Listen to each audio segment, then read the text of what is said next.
Assalamualaikum warahmatullahi wabarakatuh. Kami dari kelompok 9. Di sini kami akan membahas tentang distribusi khusus peubah acak kontinu dengan mata kuliah pengantar statistika. Dosen pengampu Bu Nur Asma Riani Siregar.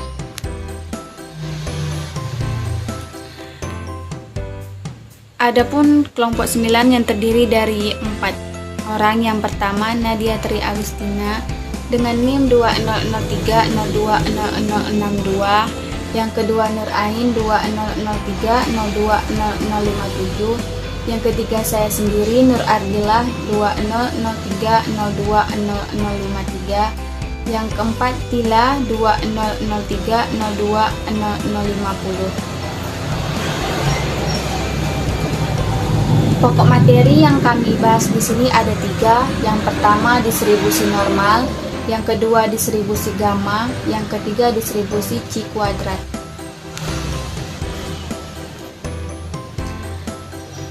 Yang pertama distribusi normal.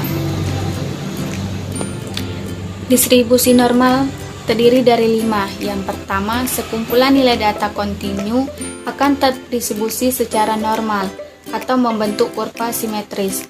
Apabila rata-rata nilai variabel sama dengan median dan sama dengan modus dari nilai-nilai data tersebut. Yang kedua, distribusi normal mempunyai bentuk kurva seperti bell atau bell shape. Yang ketiga, distribusi normal disebut juga distribusi Gauss atau Gaussian distribution. Yang keempat, pada distribusi normal, rata-rata populasi membagi luasan kurva menjadi 2, sama banyak luas daerah sebelah kiri 0,5 dan sebelah kanan 0,5. Total luas daerahnya itu 1. Dan yang kelima, suatu distribusi dikatakan normal jika kurang lebih 68% data observasi berada di dalam satu standar deviasi atau kurang lebih 95%. Data observasi berada dalam 2 standar deviasi. Baiklah, saya akan melanjutkan penjelasan dari rekan saya, yaitu distribusi normal. Sebelumnya sudah dijelaskan apa itu definisi dari distribusi normal. Jadi di sini nilai pada distribusi normal itu menyatakan besarnya sebaran dari populasi. Nah, semakin besar simpangan baku, maka data akan semakin menjauhi rata-ratanya. Nah, sebaliknya, jika kecil, maka sebaran data akan mendekati rata-ratanya. Nah, distribusi normal dengan parameter mean atau mu dan varians atau sigma biasanya dituliskan sebagai n untuk mu, sigma kuadrat. Nah, PDF dari variabel acak terdistribusi normal ini dinyatakan sebagai fungsi dari x mu, sigma sama dengan 1 per mu akar dari 2V dikalikan dengan E berpangkat min setengah X dikurang mu per sigma kuadrat, di mana mu-nya ini merupakan min populasi, sigma-nya ini merupakan standar deviasi, V-nya ini merupakan konstanta dengan nilai yang sudah ditetapkan yaitu 3,14159. Untuk E merupakan konstanta yang nilainya juga sudah ditetapkan yaitu 2,7128. Nah, gambar di samping ini merupakan gambar dari distribusi normal. Nah, sifat-sifat dari kurva normal. Yang pertama ini, kurva itu selalu berada di atas sumbu X. Nah, yang kedua, kurva berbentuk simetris, yang artinya rata-rata sama dengan media, sama dengan modus. Yang ketiga, kedua ujung kurva normal mendekati sumbu datar secara asintot bila X bergerak menjauhi mu, baik dari arah kiri maupun kanan. Nah, untuk keempat, luas daerah di bawah kurva adalah 1. Nah, selanjutnya yaitu distribusi normal baku atau standar. Nah, distribusi normal variabel acak kontinu X dengan nilai parameter mu dan sigma berapapun dapat diubah menjadi distribusi normal kumulatif standar jika variabel X diubah menjadi variabel acak standar Z. Nah, untuk mengubah distribusi normal ini adalah dengan cara mengurangi nilai-nilai variabel X dengan rata-rata mu dan membaginya dengan standar deviasi atau sigma sehingga diperoleh variabel baru Z. Nah, distribusi ini memiliki dua sifat penting. Yang pertama, rata-rata distribusi Z dan mu itu sama dengan 0. Nah, deviasi standar Z itu adalah 1. Berikut merupakan rumusnya, yaitu Z sama dengan X dikurang mu per sigma. Nah, untuk contoh soalnya, jika P dengan X yang berada di antara 11 dan 14, di mana mu-nya itu sama dengan 12, dan standar deviasinya itu sama dengan 2. Nah, untuk rumus dari Z-nya itu, yaitu Z sama dengan X dikurang mu per sigma. Nah, P-nya ini untuk X berada antara 11 dan 14. Karena X-nya ini berada di antara 11 dan 14, untuk X1-nya ini untuk bagian 11 dan X2-nya ini untuk bagian 14. Tinggal kita masukkan angka-angka yang sesuai dengan min-nya itu 12 dan standar deviasinya sama dengan 2. 11 dikurang 2 dibagi 2 sama dengan min 0,5. Untuk 14 dikurang 12 dibagi 2 sama dengan 1. Nah, untuk min 0,5 ini dalam tabel distribusi normal itu yaitu 0,1915 dan satunya ini merupakan 0,3413, sehingga dijumlahkan hasilnya yaitu 0,5328. Baiklah, untuk penjelasan selanjutnya akan dilanjutkan oleh rekan saya. Baiklah, saya Tila akan melanjutkan penjelasan dari rekan saya. Di sini saya menjelaskan distribusi gamma. Apa itu distribusi gamma? Nah, distribusi gamma adalah distribusi fungsi pada yang disebut luas dalam bidang matematika. Nah, di sini ada rumus dari fungsi gamma, yaitu gamma alfa sama dengan integral 0 sampai tak terhingga X alfa min 1 dan E min X dx untuk alfa lebih besar dari 5. Nah, sifat-sifat penting untuk fungsi gamma adalah yang pertama, untuk sebuah bilangan positif n, maka gamma n sama dengan n dikurang 1. Didefinisikan sama dengan gamma 1/2 sama dengan P. Nah, rataan dari distribusi gamma adalah mu sama dengan alfa dikali beta.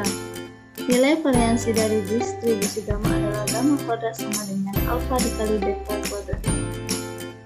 Distribusi gamma ubah jak pada X berdistribusi gamma dengan parameter alfa dan beta bila padatnya diberikan oleh X alfa beta sama dengan 1 per beta pangkat alfa gamma alfa X alfa min 1 E pangkat X min X per beta, di mana X lebih dari 0 untuk X lainnya. Bila alfa lebih dari 0 dan beta lebih dari 0.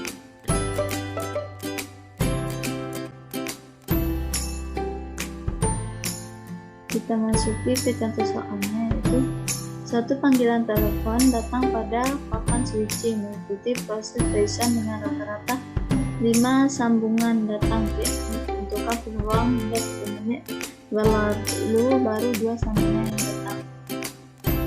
Biasanya proses Poisson dapat diterapkan dengan menunggu 2 kejadian Poisson terjadi, artinya distribusi gamma dengan beta sama dengan 1/5 dan alfa sama dengan 2.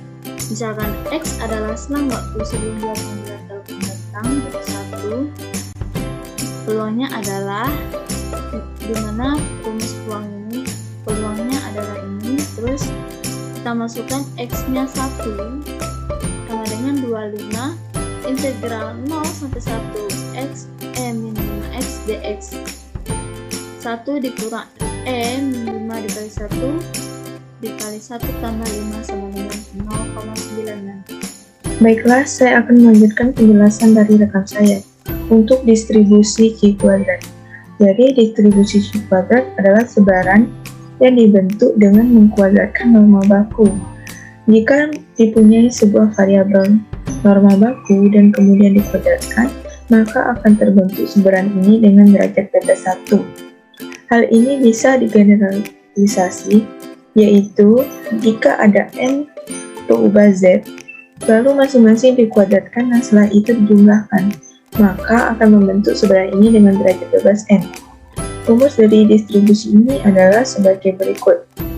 Nah, dalam distribusi C kuadrat terdapat beberapa kriteria.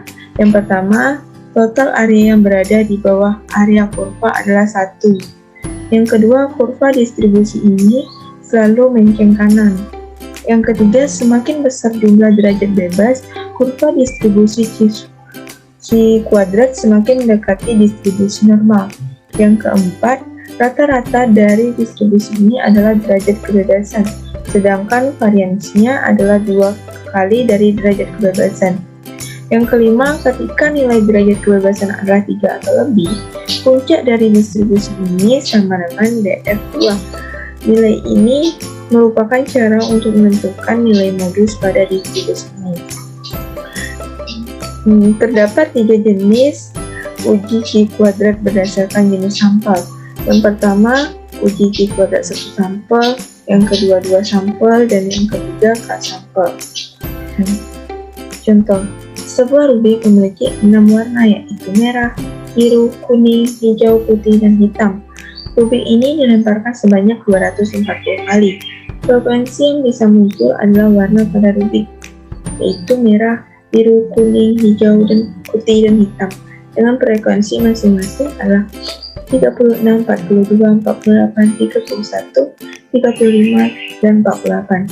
Ujilah apakah rubik tersebut simetris. Berikut merupakan tabel dari rubik tersebut.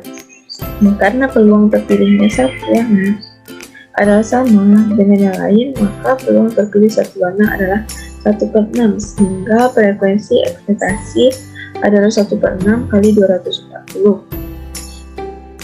Di sini yang pertama itu dengan merumuskan hipotesis HO untuk P1 sama dengan P2 sampai P6.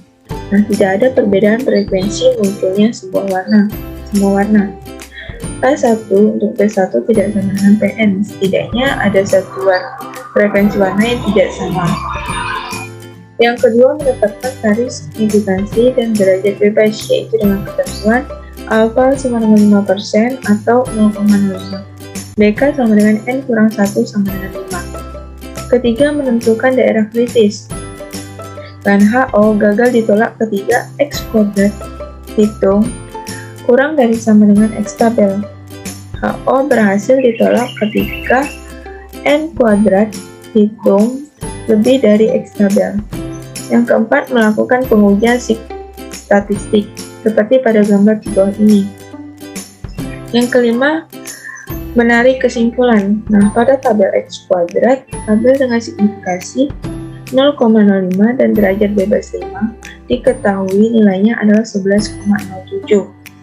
Nah, maka karena nilai X kuadrat itu dengan 6,35 kurang dari sama dengan X tabel sama dengan 11,07, maka dia gagal menolak HO. Artinya tidak terdapat perbedaan frekuensi munculnya semua warna yang menandakan bahwa dari simetris. Baiklah, sekian dari penjelasan kelompok kami. Terlebih kurang kami mohon maaf. Wassalamualaikum warahmatullahi wabarakatuh.